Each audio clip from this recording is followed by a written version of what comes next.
There are two primary ways that in public someone will communicate directly with another user on Twitter. The first example is to make a comment directly to a person or to ask them a question, and that's what I will demonstrate now. Sandy Martin, how is the training going? Now, I've said this exactly the way it's typed, at Sandy Martin, all smushed together, because that is the Twitter ID for me, Sandy Martin. And so what this will do is it will trigger an alert in my other account that lets me know that this Twitter user has asked me a question. I've changed windows so that you can see what it looks like in my personal Twitter account.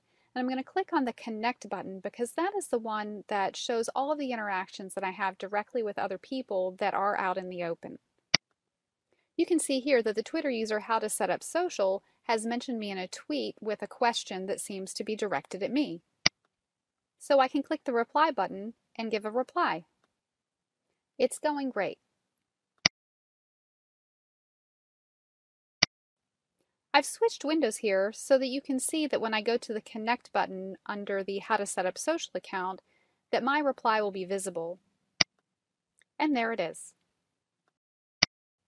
To mention another user on Twitter with the @ sign and the Twitter ID is what is called a mention. Now, one of the other ways to use a mention on Twitter is to give attribution to a quote.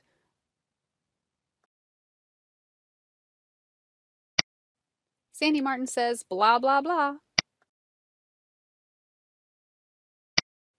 Switching screens again, I'll show you that that mention is visible to me in my Sandy Martin account. And there it is. It is not required, but it is good Twitter etiquette to reply to these mentions. Thanks for the mention. Switching windows again and going back to the How to Set Up Social account, we can click on Connect to see how that mention has come through. And here you can see my reply thanking How to Set Up Social for the mention.